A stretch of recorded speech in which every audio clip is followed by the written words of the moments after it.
Voy a comenzar a hablar de un tema que es la publicidad de los derechos reales.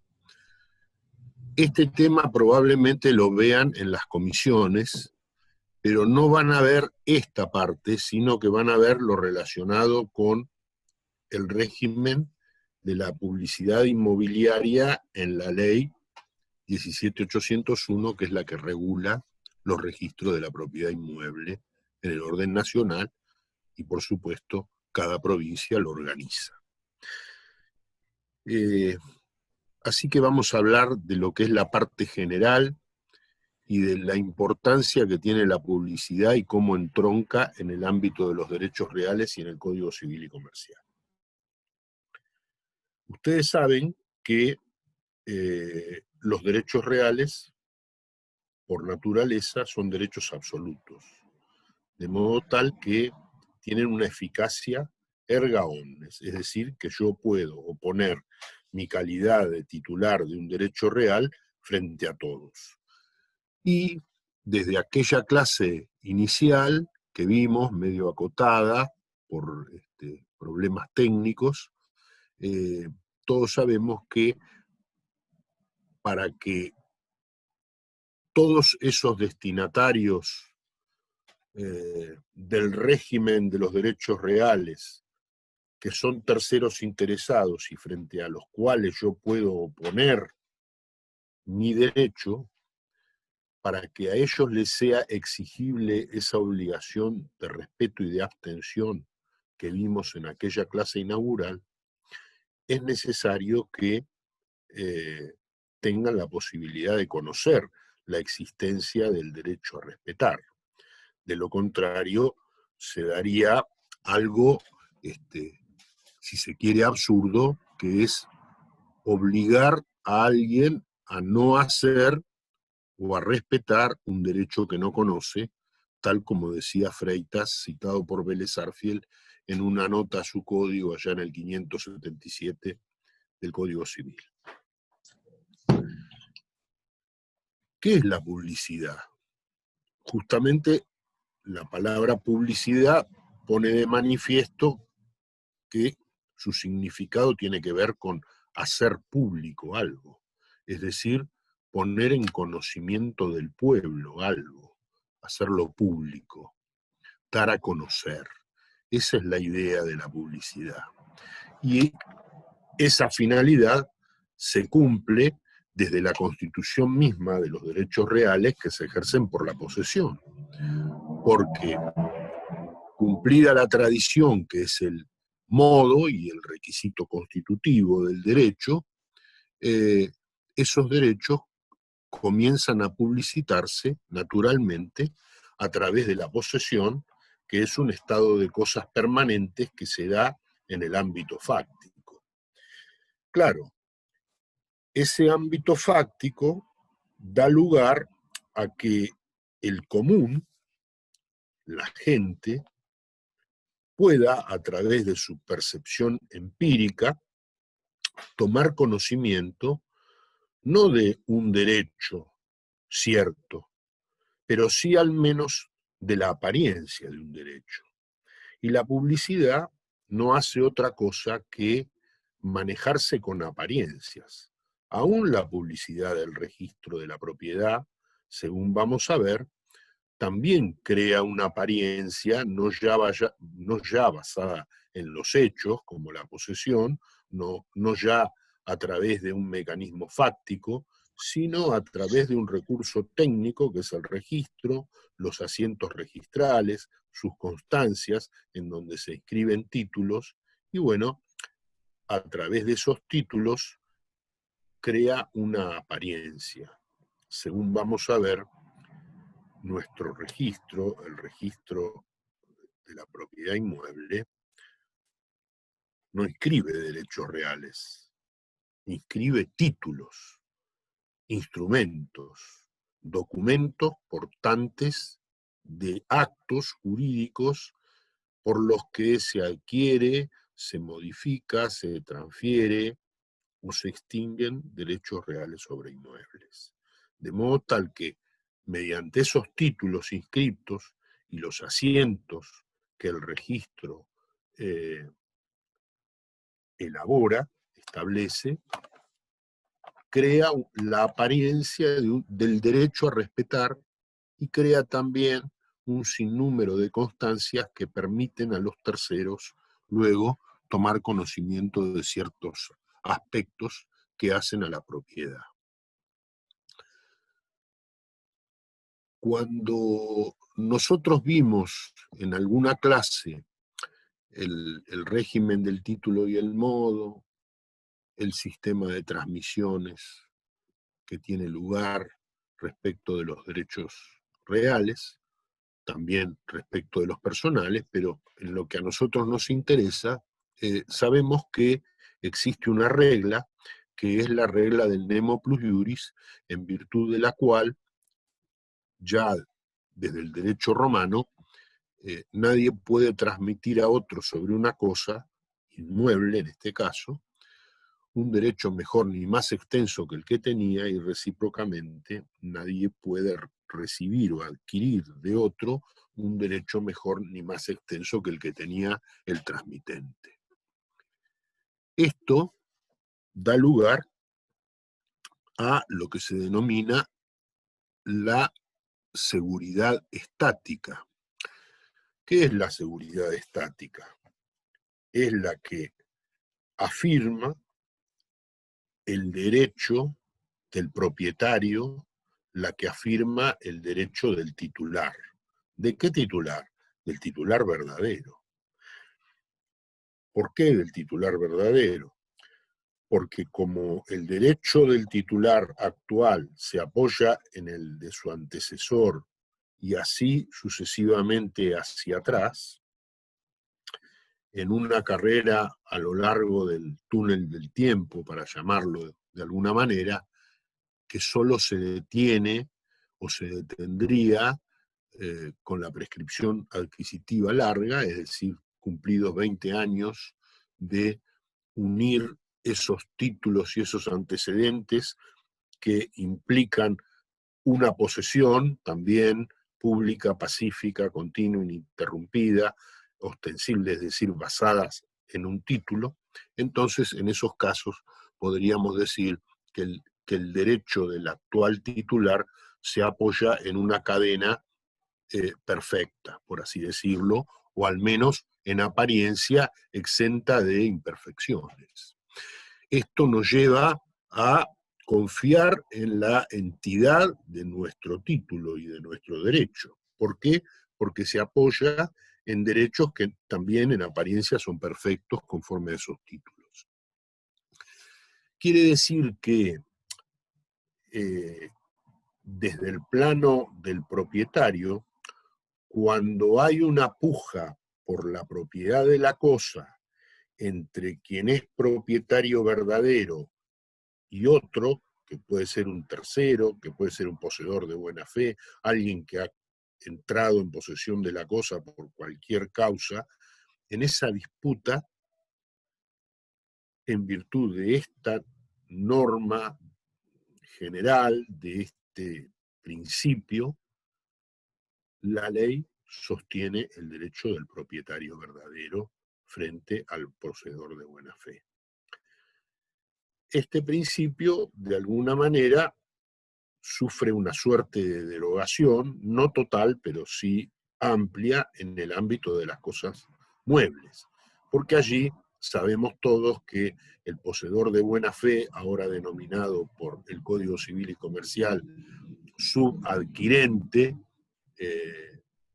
cuando adquirió una cosa que no era robada o perdida, y la adquirió obviamente de buena fe y por título oneroso, la ley le atribuye la propiedad o la titularidad del derecho y por lo tanto está a resguardo de cualquier acción de reivindicación, aún la intentada por quien era el verdadero propietario. Pero esto no sucede en el ámbito inmobiliario. Sí, en el ámbito mobiliario se justificaba porque las cosas muebles pueden ser poseídas de manera oculta, pueden ser ocultadas fácilmente o mucho más fácilmente que obviamente un inmueble. El inmueble está allí y no puede ser trasladado de un lugar a otro como las cosas muebles. Pero además en los inmuebles se apoyaban dos grandes instituciones. En primer lugar, la propiedad inmobiliaria de los inmuebles eran el asiento de la familia. Y en segundo, eso desde lo personal, aunque también tenía significaciones patrimoniales. Y además, en materia de inmuebles, los inmuebles eran la base de la riqueza, no de la riqueza en sí misma, no eran únicamente una expresión de riqueza por el valor que intrínsecamente tenían los inmuebles. Sí son una expresión de la riqueza que puede generar la tierra cuando se la trabaja. Y no nos olvidemos que en los comienzos Roma tenía una economía pastoril, economía que trasladó a todo el imperio a través de sus conquistas. Y para la escuela fisiocrática, que fue la base del liberalismo económico, aún anterior a David Ricardo y otros clásicos, la riqueza estaba en la tierra. Es decir, que no por lo que intrínsecamente valía, sino por lo que era capaz de producir. Bueno, esos dos elementos, la familia y la capacidad de producción de riqueza que tenía la tierra, llevaba a sostener o a apoyar el derecho del propietario, esa seguridad que le daba el derecho consolidado en una cadena perfecta hacia atrás, basada en los títulos y en la posesión. Pero con el tiempo, con el dinamismo que adquiere el tráfico jurídico, fue necesario acudir a algún otro factor que permitiera que los terceros interesados también tuvieran algún tipo de conocimiento que fuera más allá del derecho a respetar. ¿Qué era lo que se perseguía a partir de la revolución industrial, el capitalismo económico, etcétera? Comenzó a perseguirse otro aspecto del valor seguridad jurídica que ya no denominamos seguridad estática, sino que siguiendo a un autor que se llamaba René de Moog, podríamos hablar de seguridad dinámica, denominación que ahora ha recibido carta de ciudadanía en toda la doctrina, no solo nacional. ¿Qué es la seguridad dinámica? La seguridad de los negocios, del tráfico jurídico, que es dinámico, que es opuesto a la estaticidad que nace del asiento en la propiedad por parte del titular del derecho. Y aquí aparecen como dos grandes principios en pugna. El primer gran principio que protege al propietario, basado en aquella regla de nemo plus iuris, y que dice que lo que es nuestro no puede dejar de serlo sin nuestra voluntad y sin nuestro hecho. Pero ahora, de alguna manera, confrontando esa idea, en protección del dinamismo de los negocios, en protección de la seguridad dinámica del tráfico jurídico, aparece un nuevo, si se quiere, dogma, que es que el tercero que adquiere no puede perder lo adquirido en virtud de una imperfección en el derecho que se le transmitió, imperfección que no pudo conocer. Con esto vemos la importancia que tiene la seguridad dinámica o la denominada seguridad dinámica en el factor negocial, en los negocios que tanto caracterizan a la sociedad moderna.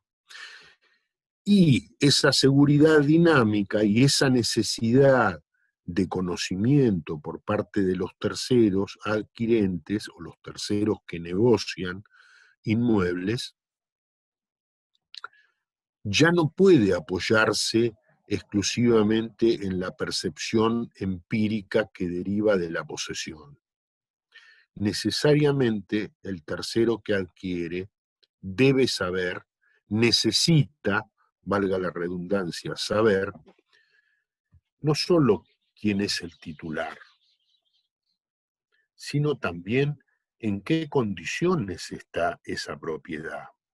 Si tiene gravámenes, si sufre cargas reales a favor de terceros, obviamente, si sufre embargos o algún tipo de límite o restricción.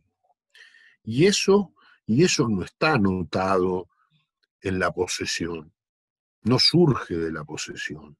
Necesariamente habrá que acudir a otra dimensión en la que los terceros puedan razonablemente y sin mayor esfuerzo poder tomar conocimiento de esos pormenores. Y cuando digo sin mayor esfuerzo, me refiero a la necesidad de que este dinamismo sea en serio, sea de verdad. Porque los negocios, la rapidez de los negocios, exigen que las personas se manejen con datos lo más precisos posible, pero lo más rápidamente posible. Entonces aquí ya no podemos recurrir a un estudio de títulos y de todos los pormenores que implican llegar a conocer 20 años hacia atrás las cualidades y los vicios o los posibles vicios de los títulos antecedentes y a ver si hay algún embargo o gravamen en la propiedad. Todo eso requiere de una investigación que demora cierto tiempo. Los negocios no pueden esperar ese tiempo. Los negocios necesitan una solución más rápida. La solución más rápida la dan las constancias del registro.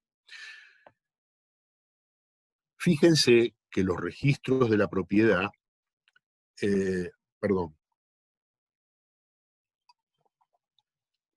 nacieron en principio buscando anotar no las titularidades, sino los gravámenes de la propiedad. En el código de Vélez-Sarsfield, Vélez-Sarsfield sigue la teoría romana del título y el modo, el dominio, por poner el derecho más paradigmático, se adquiere con título y tradición, desechó toda posibilidad de incorporar al sistema inmobiliario registros, algunas razones de orden práctico tenía, porque no en todo el territorio aquel momento había posibilidad de implementar registros y encontrar gente capacitada que los llevara. Tampoco había un fraccionamiento cabal de la tierra que permitiera conocer adecuadamente e identificar las distintas parcelas. Imaginen lo que era nuestro territorio en 1860, 1870, de modo que él fue reacio a consagrar el registro inmobiliario en el territorio nacional. Pero no pudo negarse a consagrarlo respecto de la hipoteca. ¿Por qué? Porque la hipoteca, en primer lugar, no se ejerce por la posesión. Es el derecho real que se constituye a favor de una persona, pero que la cosa o las cosas dadas en hipoteca, las cosas grabadas permanecen en poder del propietario. De modo que, ¿dónde iba a notarse el derecho del hipotecario? ¿De dónde iba a surgir? En la antigüedad clavaban unas tablas y de ahí surgía la condición de inmueble grabado con hipoteca, etc. Pero ya esto no era demasiado práctico, si se quiere. Entonces fue necesario consagrar el registro de hipotecas. Y así no solo nació en nuestro derecho, también en otros derechos como en España, por ejemplo. Los registros inmobiliarios tenían que ver con los derechos hipotecarios y los derechos de censo originariamente.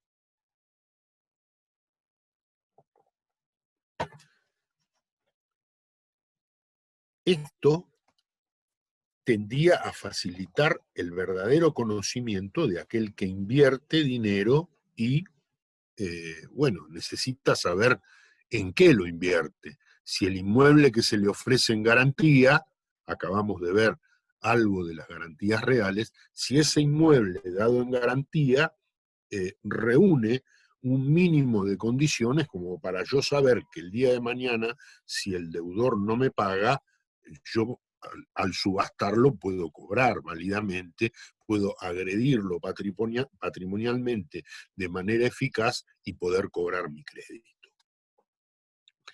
Les decía que Vélez Sarsfield en el Código Civil no consagró los registros y solo lo hizo para la hipoteca. Sin embargo, a poco tiempo de sancionado el Código, ya comenzaron los proyectos de reforma que tendían a incorporar o propiciaban la incorporación al Código Civil en el ámbito inmobiliario de los registros inmobiliarios.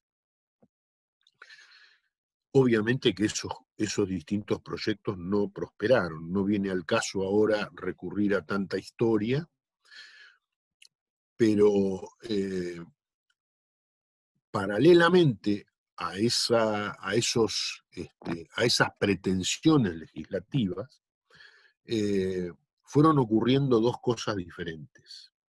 Por un lado, las provincias, la primera fue Buenos Aires, cuando todavía no estaba incorporada a la Confederación, comenzaron a crear registros inmobiliarios provinciales, en donde se anotaban no solamente las titulaciones o las titularidades, sino también los embargos, los gravámenes, etc. Estos registros fueron apareciendo de a poco en cada una de las provincias, que generalmente adoptaban estos sistemas con fines tributarios también, es decir, se perseguía saber quién era quién y que pagara impuestos, al menos respecto de la titularidad de los inmuebles y de las rentas que producía.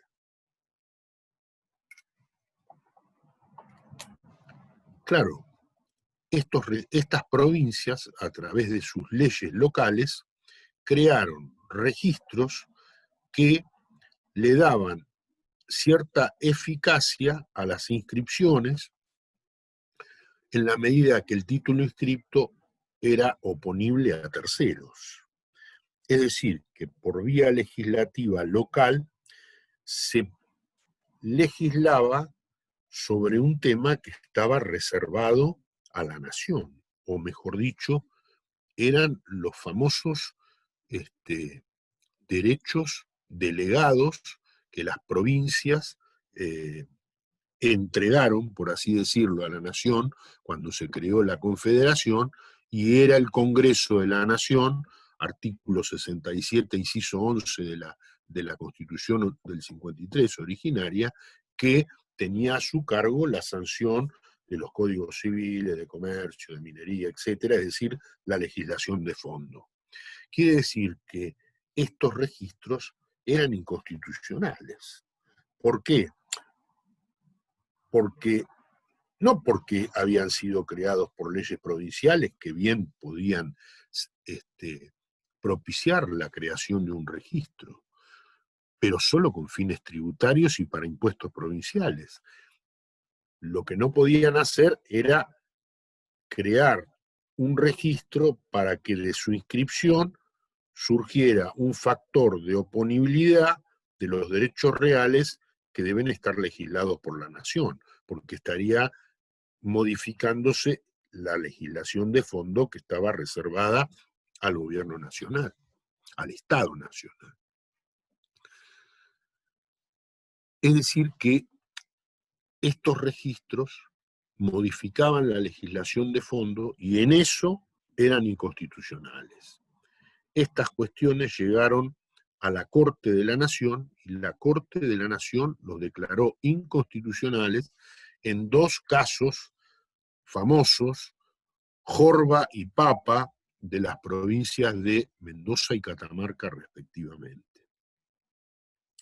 Pero, paralelamente a esa creación de registros provinciales, fueron sancionándose distintas leyes del orden nacional, es decir, por el Estado Nacional, el Congreso de la Nación en uso de sus facultades, que aludían a la necesidad de inscribir determinadas situaciones en los registros de la propiedad. Por ejemplo, en materia de ausencia, por ejemplo, la ley 14394, que regulaba, entre otras cosas, indivisiones, el bien de familia, etcétera, indivisiones de origen hereditario, la ley 14.005 de venta de lotes en cuotas, que requería la inscripción o la anotación de los boletos en el registro de la propiedad, la ley 13.512, que necesariamente imponía que para que naciera la propiedad horizontal, de eso se trataba, el reglamento debía inscribirse en el registro de la propiedad inmueble. Todas estas leyes que exigían la inscripción habían emanado de la nación. Por lo tanto, para algún autor como Molinario, estas leyes nacionales convalidaban implícitamente y para otros expresamente esos registros provinciales que la Corte había declarado inconstitucionales. Toda esta situación fue contemplada incluso desde el derecho administrativo, porque había algunos autores que decían, no son registros que tienen que ver con las facultades de la nación de legislar sobre el fondo o sobre las cuestiones civiles, sino que tienen que ver con el derecho administrativo, que está reservado por las provincias según el artículo 5 de la Constitución, son facultades no delegadas a la nación. Bueno, como les decía, toda esta situación dio lugar a que uno de los más grandes juristas del derecho administrativo, que fue el doctor Rafael Bielsa, dijera al respecto que estos registros inconstitucionales constituían una feliz anomalía institucional, porque en realidad eran inconstitucionales, pero esa anomalía era feliz institucionalmente. Bueno, los registros finalmente fueron creados cuando el propio Código Civil, modificado por la ley 17711, consagró una nueva redacción en el artículo 2505 que exigía que las adquisiciones o transmisiones de derechos reales sobre inmuebles, decía, solamente se juzgarán perfeccionadas con la inscripción de los respectivos títulos en los registros de la jurisdicción que corresponda. Y estas adquisiciones o transmisiones no serán oponibles a terceros hasta tanto no estén registradas. Quiere decir que a partir de esta modificación del Código Civil por la Ley 17711, en este artículo 2505 que tenía que ver con los derechos reales en general, el Código consagraba el sistema inmobiliario registral y a poco tiempo después fue sancionada la que hoy todavía nos rige, Ley 17.801, que es la Ley Nacional de Registración Inmobiliaria. No todos los registros son iguales. ¿Por qué? Porque distintos son los registros según el papel que pueda desempeñar la inscripción y de acuerdo al sistema que empleen. Por ejemplo, hay registros que consagran o que inscriben títulos y otros que tienen que ver con inscripciones de derechos reales, según vamos a ver. Hay registros que inscriben o que llevan un registro por persona, y hay registros o personales, y hay otros registros, es decir, por titulares, y hay otros registros que los llevan identificando los inmuebles. Hay registros que consagran o que la inscripción tiene carácter constitutivo, es decir, que el derecho real solo nace con la inscripción, y hay registros como el nuestro, pero también en España y otros sistemas, en donde la inscripción tiene un carácter declarativo porque el derecho real no nace con la inscripción, sino que nace en un ámbito extrarregistral y el registro solo tiene fines publicitarios, es decir, la publicidad registral da lugar a la eficacia respecto de terceros interesados de buena fe. ¿Cómo juega el registro de la propiedad o la registración o la publicidad en nuestro sistema actual, que es el del Código Civil y Comercial? Bueno, cuando ustedes estudiaron la parte general del Código, recordarán que el mismo, entre otros factores, al aludir al carácter absoluto, habla de la oponibilidad.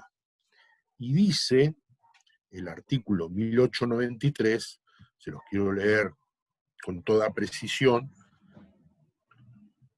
la adquisición o transmisión de derechos reales constituidos de conformidad con las disposiciones de este código no son oponibles a terceros interesados y de buena fe mientras no tengan publicidad suficiente.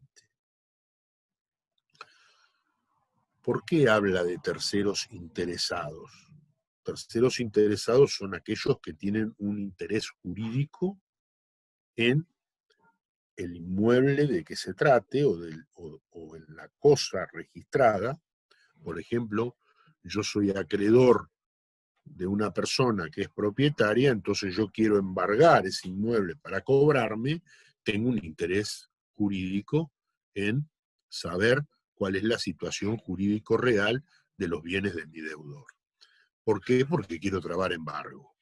Pero claro, el derecho, la propiedad, el dominio, la titularidad del derecho real no nace con la inscripción, sino que nace, como les decía, fuera del registro, extrarregistralmente. Por lo tanto, quien va al registro ya debe venir portando su buena fe. ¿En qué consiste la buena fe?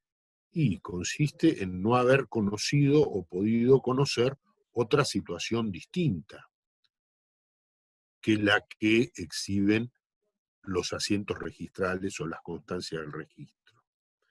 Es más, a veces recordarán ustedes que puede haber personas que, aún no habiendo inscripción, no estando registrado el derecho real, no pueden prevalerse de la falta de inscripción porque han conocido o podido conocer que ese derecho real nació, se modificó o se extinguió en el ámbito de una escribanía. Ese mismo artículo dice, el que hablaba de la necesidad de la publicidad suficiente, decía, se considera publicidad suficiente la inscripción registral o la posesión según el caso.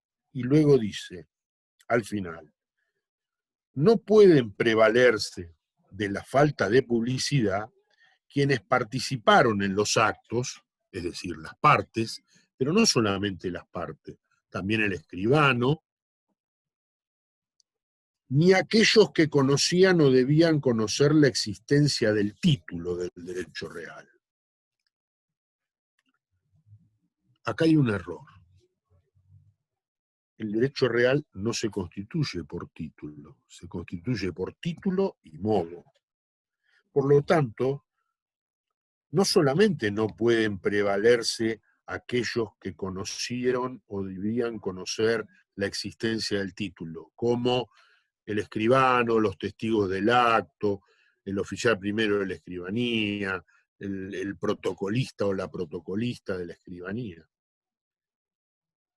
También o tampoco pueden prevalerse de la falta de registración o de publicidad aquellos que conocieron el modo. Por ejemplo, el martillero que le entregó la llave del inmueble adquirido en la inmobiliaria porque ya sabe que es el nuevo dueño. Él no vio el título.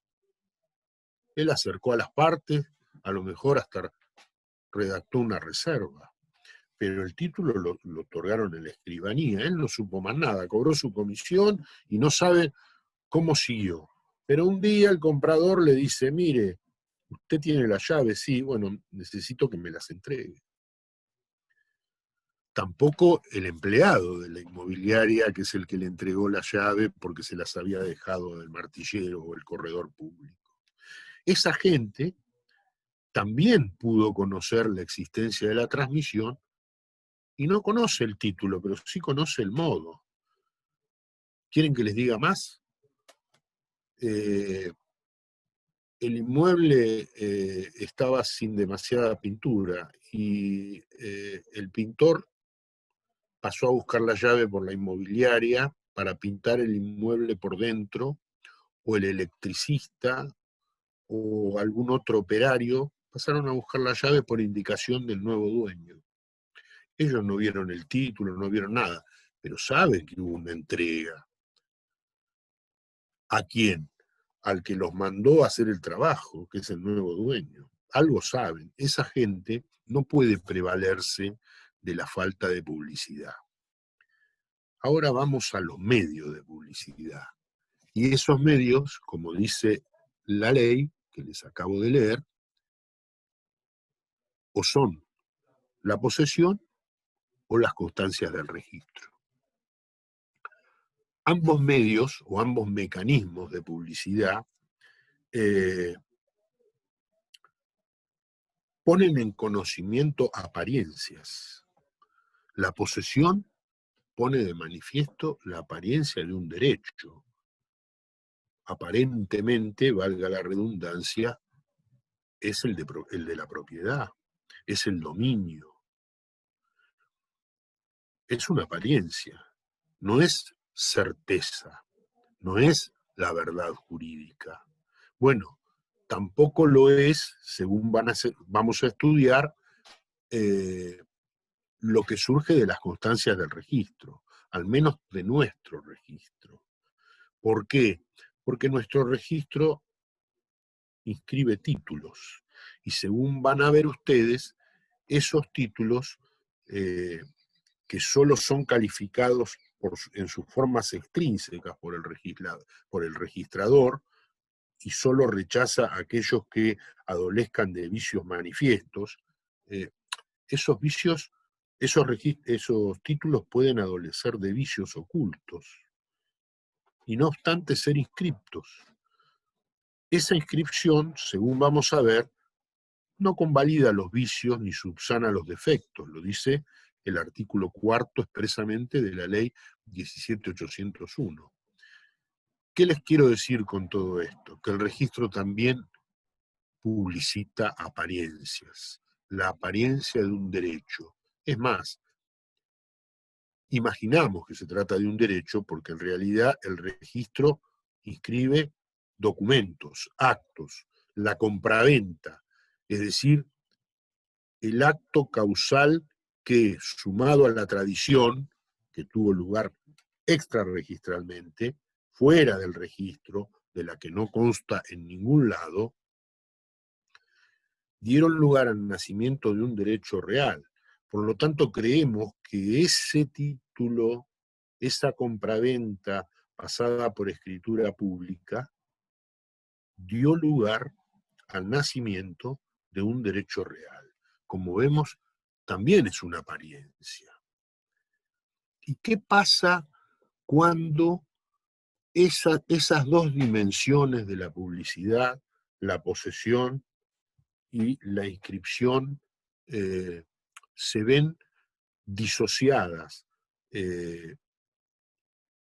Porque la realidad es otra.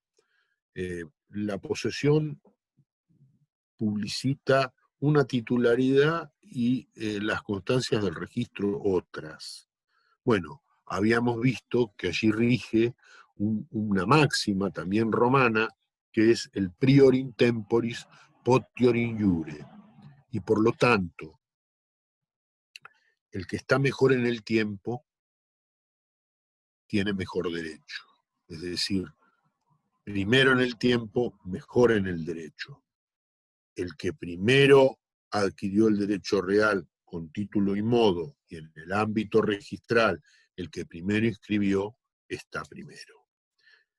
Esa es, de alguna manera, la mecánica en que tiene operatividad esta máxima en el ámbito registral.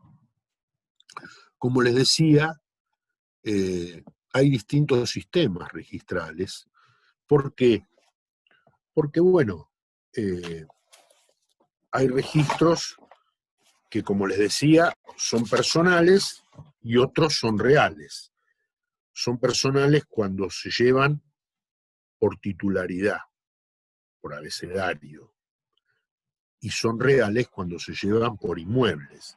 Esto es una técnica, y nada más que una técnica, ¿no es cierto?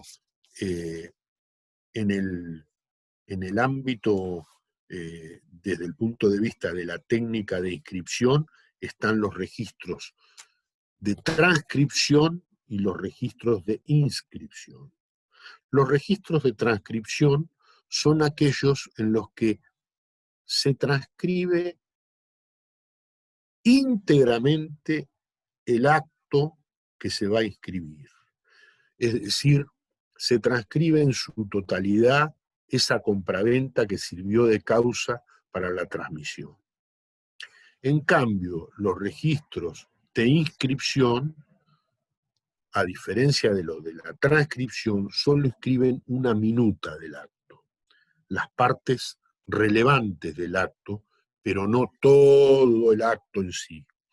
Ejemplo del sistema de la transcripción es el sistema francés, y ejemplo de la inscripción es el nuestro. Después están los llamados, desde el punto de vista del papel que juega la inscripción, en declarativos y constitutivos. Ya lo hemos visto.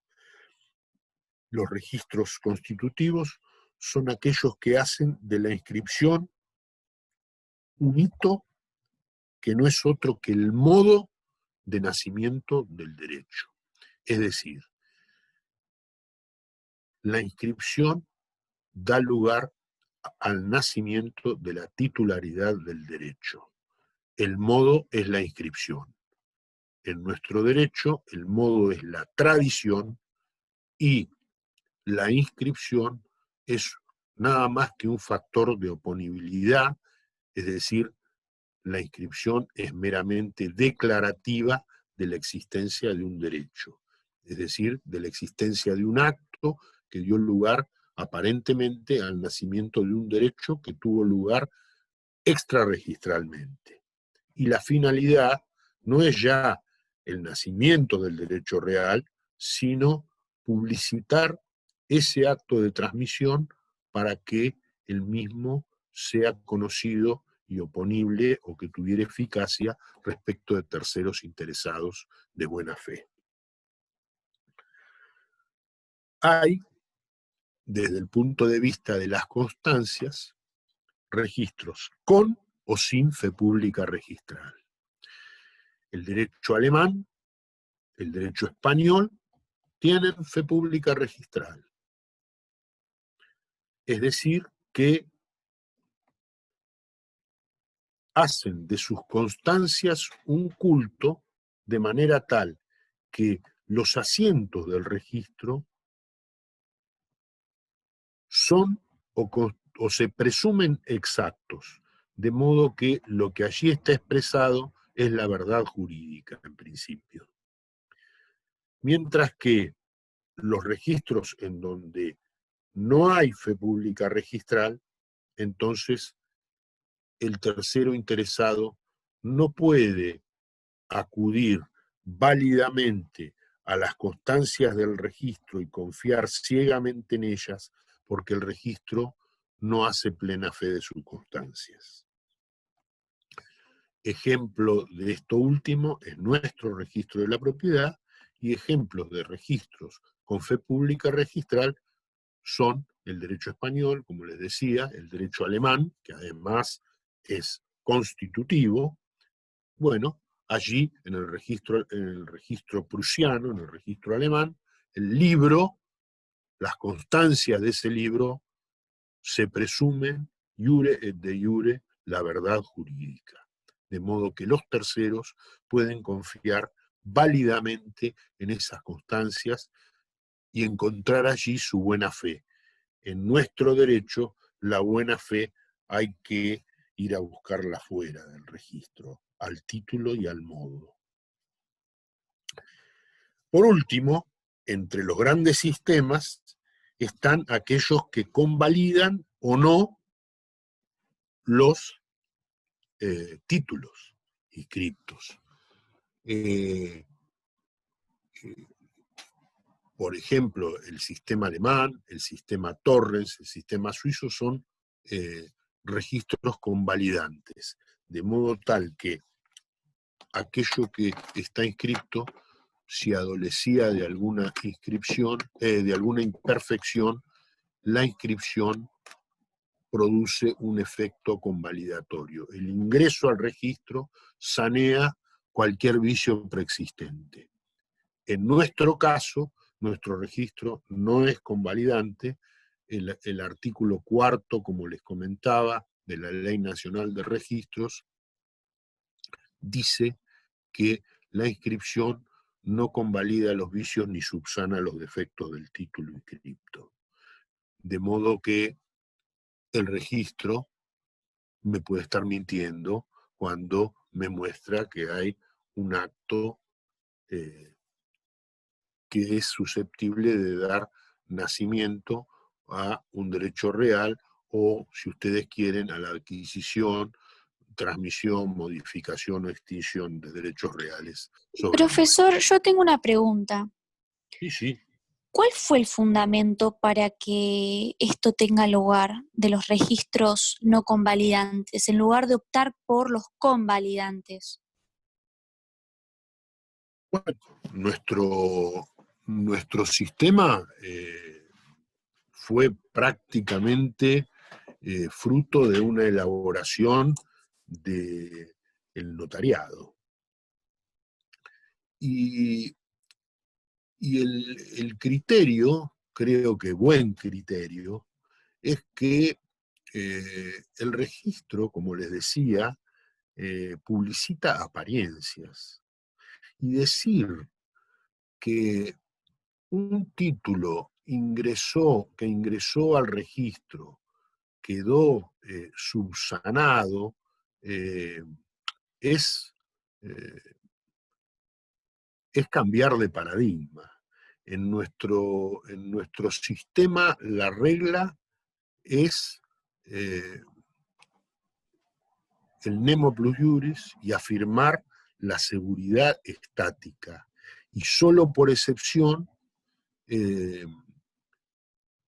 validar a través de otros mecanismos que no son el registro de la propiedad las adquisiciones o los derechos que hayan podido adquirir terceros interesados de buena fe que hayan confiado en la apariencia, pero solo en los casos en que la ley así lo establece.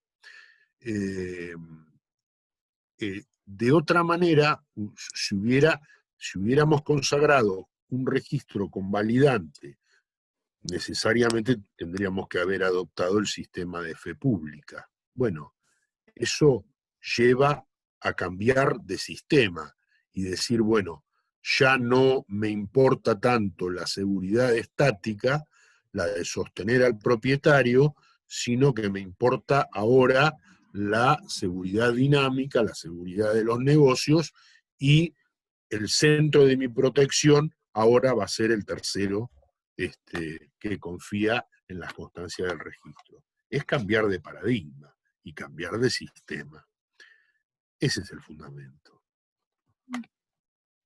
Ok, gracias. Sí, sí, perfecto. Gracias. Bueno, no.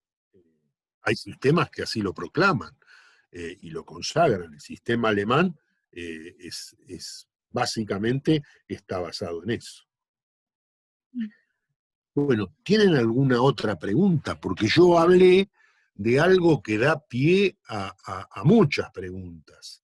Después van a estudiar la ley en la comisión, pero yo quise abordar este tema así tan general para que ustedes sientan, no sé, de alguna manera la inquietud de hacerse preguntas como la que me hizo la compañera de ustedes. De modo que, bueno, si hay alguna otra pregunta que ustedes me quieran hacer acerca de este tema, bueno, yo estoy dispuesto a contestarlas, y mientras tanto decirles que, bueno, que en el sistema nuestro, que es un sistema declarativo, de eficacia respecto de terceros, lo que se inscriben, como les decía, no son derechos reales, sino que se inscriben documentos o instrumentos portantes de actos por los que se adquieren, modifican, transmiten, extinguen, etcétera, derechos reales sobre inmuebles. Y ese sistema se apoya en la inscripción de documentos o instrumentos que en principio son instrumentos que gozan de autenticidad. ¿Qué quiere decir esto? Quiere decir que el registro no puede inscribir cualquier cosa. Hay que inscribir solo aquellos documentos portantes de actos que tienen eficacia real, pero que, por otra parte, son instrumentos o documentos auténticos. Es decir, el instrumento o el documento que tiene vocación registral, es decir, que es susceptible de inscripción, de incorporación, de ingreso al registro para su inscripción, debe ser un instrumento auténtico.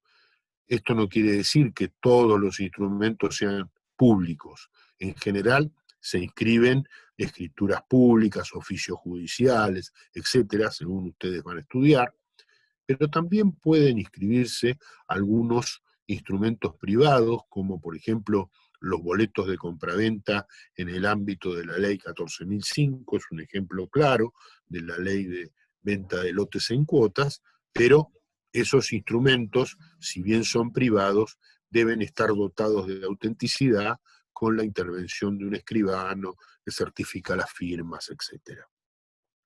Así que bueno, escucho preguntas, a ver qué se les ocurre, qué dudas tienen acerca de esto, y esta clase es una mera clase introductoria porque los va a llevar al régimen de la ley que van a estudiar con sus principios en el ámbito de las comisiones. Profesor, ¿Sí? Si en el caso de la hipoteca, el registro de la hipoteca, se anexa a la escritura, al título de dominio. El título de dominio ya está inscripto, o en su caso, el del anterior, porque puede suceder que la hipoteca ingresa en el mismo instrumento que ingresa una compraventa. Vamos a imaginar que usted mañana, o te voy a tutear, imaginemos que mañana compras un inmueble. Bien. Pero no lo pagás en su totalidad. Pagás el 50%. Y por el otro 50% te dicen, bueno, te doy 1 año para pagármelo, o te doy 10 años para pagármelo en cómodas cuotas. Imaginemos que estamos en un país con una economía sana. Bueno, muy bien. Se hace una compraventa con una hipoteca por el saldo de precio. De modo que en el mismo instrumento aparece el acto por el cual cambiaría el dominio de la cosa de manos del vendedor al comprador. Y ahora este comprador, erigido en nuevo propietario, da en hipoteca ese mismo inmueble que acaba de adquirir a favor de su vendedor por el saldo de precio respectivo. Todo eso forma parte de la misma escritura pública. Entonces, ¿qué hace el registro cuando ingresa este instrumento complejo, si se quiere? Porque contiene 2 actos. Primero inscribe la compraventa y después inscribe la hipoteca. ¿Por qué?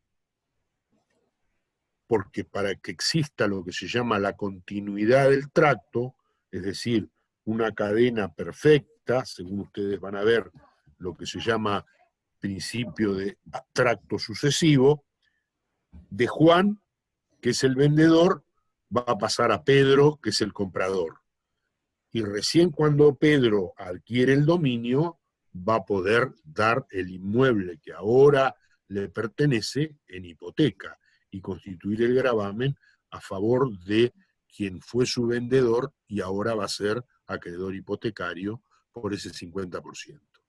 ¿Está claro? Sí, perfecto. Gracias, profesor. Bueno. ¿Alguna otra pregunta que me quieran hacer acerca de lo que hablamos, etcétera? Yo la contesto.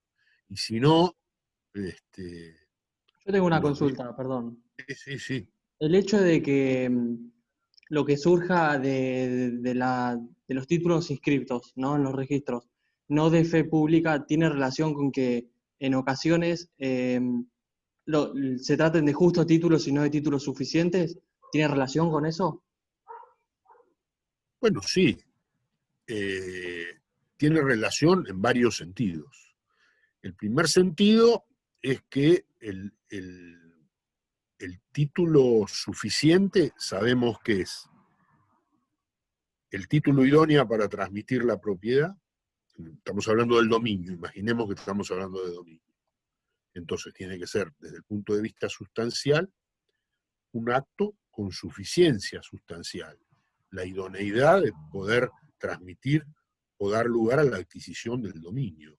Por lo tanto, deberá ser una compraventa, una donación, una permuta, una dación en pago, etc. Es decir, la sustancia del acto. Después tiene que ser formalmente suficiente. En este caso, la escritura pública, el instrumento portante de aquella compraventa que es el contenido, ¿no es cierto? Bueno, ahí tenemos título suficiente, en sentido sustancial y en sentido formal. Y, por supuesto, emanado de persona capaz, o que los otorgantes de la compraventa eran personas capaces, uno poder enajenar, el otro poder adquirir, y además tener legitimación. Legitimación quiere decir poder disponer ser propietario del inmueble como para poder disponer de él y el otro poder adquirir, ¿no es cierto? Bueno, la legitimación del propietario conlleva que el título sea suficiente. ¿Por qué? Porque hay título sustancial y formalmente suficiente, pero también que emanó de una persona capaz y legitimada. Ahí tenemos título suficiente. Este título se inscribe. Y si hubo tradición, en principio se adquirió el dominio. Pero, si a pesar de todo esto, luego surge, o antes que eso, pero nadie lo sabía, que el enajenante no era capaz, o el enajenante no tenía legitimación, ahí nos encontraremos con un justo título, porque habrá título suficiente en sentido sustancial, título suficiente en sentido formal, objetivamente estaremos en presencia de un título suficiente, pero el vicio ¿dónde está? Está en la persona de quien emana. Ahí hay un justo título, si hay buena fe, en la medida que el adquirente no haya conocido o podido conocer que el enajenante, su autor, no era capaz o no era el propietario. Esa es la relación. Claro, o sea que por más que esté inscripto no es garantía de que sea un título suficiente, puede ser un justo título. No, la inscripción, como les dije, según el artículo 4, no convalida los vicios ni subsana los defectos del título inscripto. Por lo tanto, el registro puede haber inscripto el título y el mismo adolecer de un vicio oculto, probablemente oculto, porque el registrador califica, analiza al título en sus formas extrínsecas. Y si no advierte ninguna nulidad manifiesta, ningún vicio manifiesto, lo inscribe.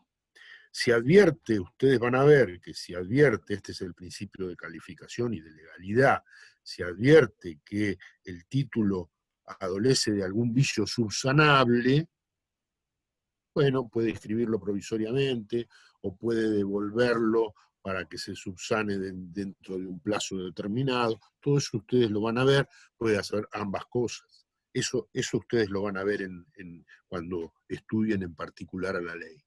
Pero, en este caso, el registrador, y a eso iba, no advirtió que había un vicio, porque el vicio está oculto, y no obstante, como no lo advirtió, el título está inscripto, pero es atacable. Es atacable por una acción civil, por una acción sustancial. ¿Mm? Esa es la respuesta. Profesor, en el ¿Sí? caso ese que acaba de mencionar, ejemplo que si esté mal el número del lote, de la manzana, son errores Sí, que... allí puede Hola. suceder, puede suceder. De hecho, he tenido un caso particular en donde han inscrito una compraventa en otro lote, con relación al dominio de otro lote. Bueno, eso puede dar lugar a lo que se llama título putativo, ¿no es cierto? Cuando se tomó posesión sobre la base de un título que se creyó idóneo a tales fines, es decir, a los fines de tomar posesión. Pero esto les demuestra que el registro, que es enorme, ustedes piensen que el registro inmobiliario de la provincia de Buenos Aires, que está en La Plata, comprende todos los bienes de la provincia, todos los bienes que están en la provincia de Buenos Aires. Es decir, que es enorme. Y se pueden equivocar, de hecho se equivocan en las tareas de inscripción, de anotación, etc. Bueno, ¿se imaginan lo que sería si la ley dijera que las constancias registrales son la verdad jurídica? Los derechos de las personas respecto de los inmuebles dependerían de esas inscripciones en registros enormes de índole administrativa, porque en el caso, por ejemplo, de España, donde hay fe pública, está la institución del registrador.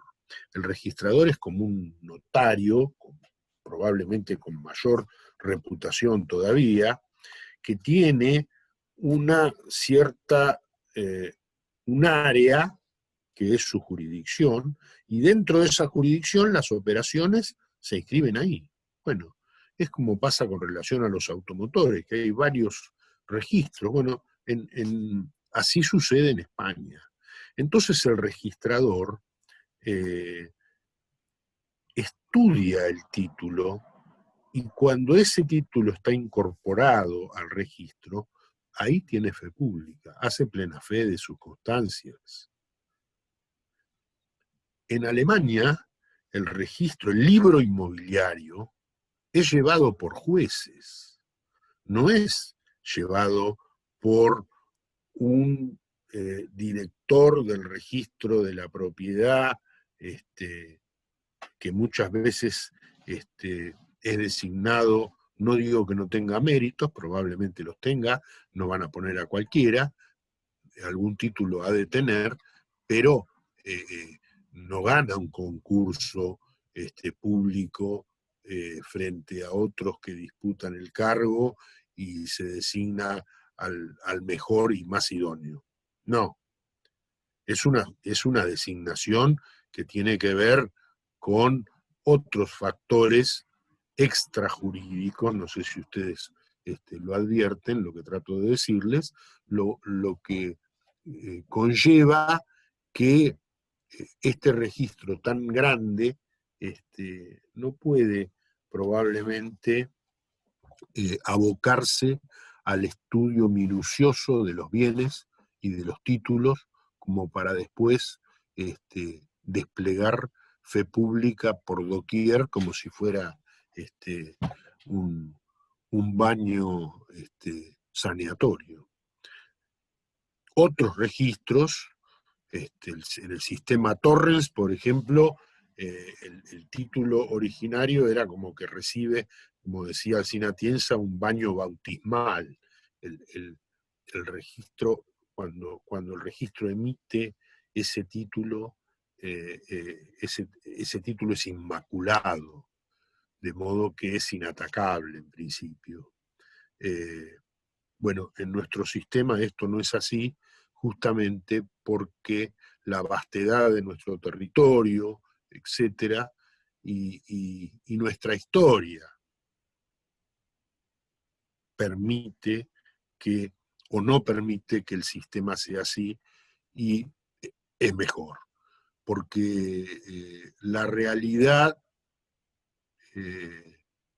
no se ve tan desvirtuada por constancias que son, si se quiere, artificiales. La apariencia que emana del registro es una apariencia artificial, que no siempre, pero en algunas ocasiones choca contra la verdad jurídica. Es todo lo contrario a la verdad jurídica. Por eso es tan importante un sistema como el de la prescripción adquisitiva, porque como factor saneatorio, como prueba acabada de la propiedad,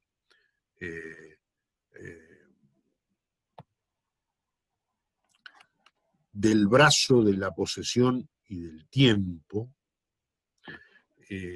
esa propiedad se torna inatacable y finalmente lleva a que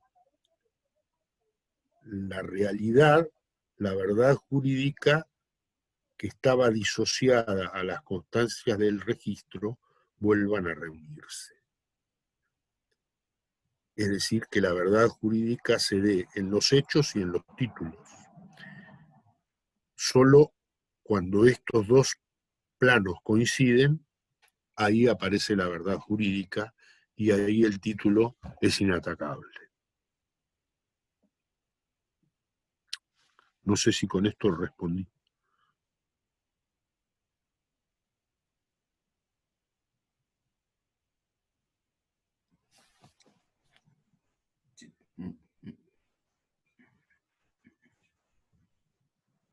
¿Hay alguna otra pregunta?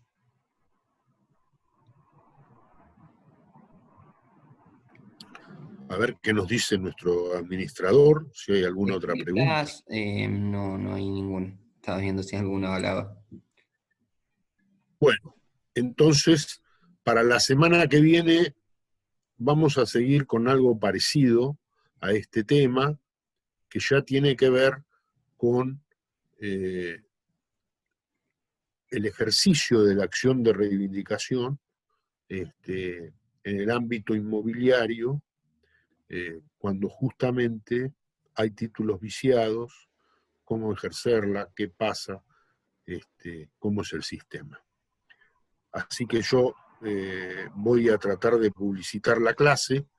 Si encuentro algún lugarcito, a lo mejor les puedo dar 2 la semana que viene, pero con seguridad el miércoles que viene les voy a volver a dar una clase.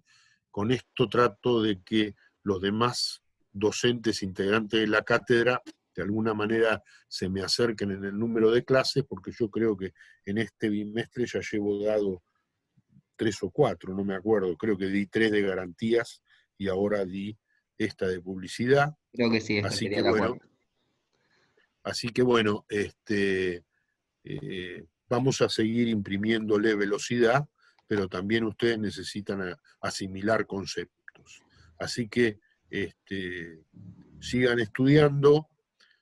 Voy a tratar de darle la mayor cantidad de clases posibles de los temas que me digan que necesitan una apoyatura. Así que bueno, buenas tardes y cuídense mucho.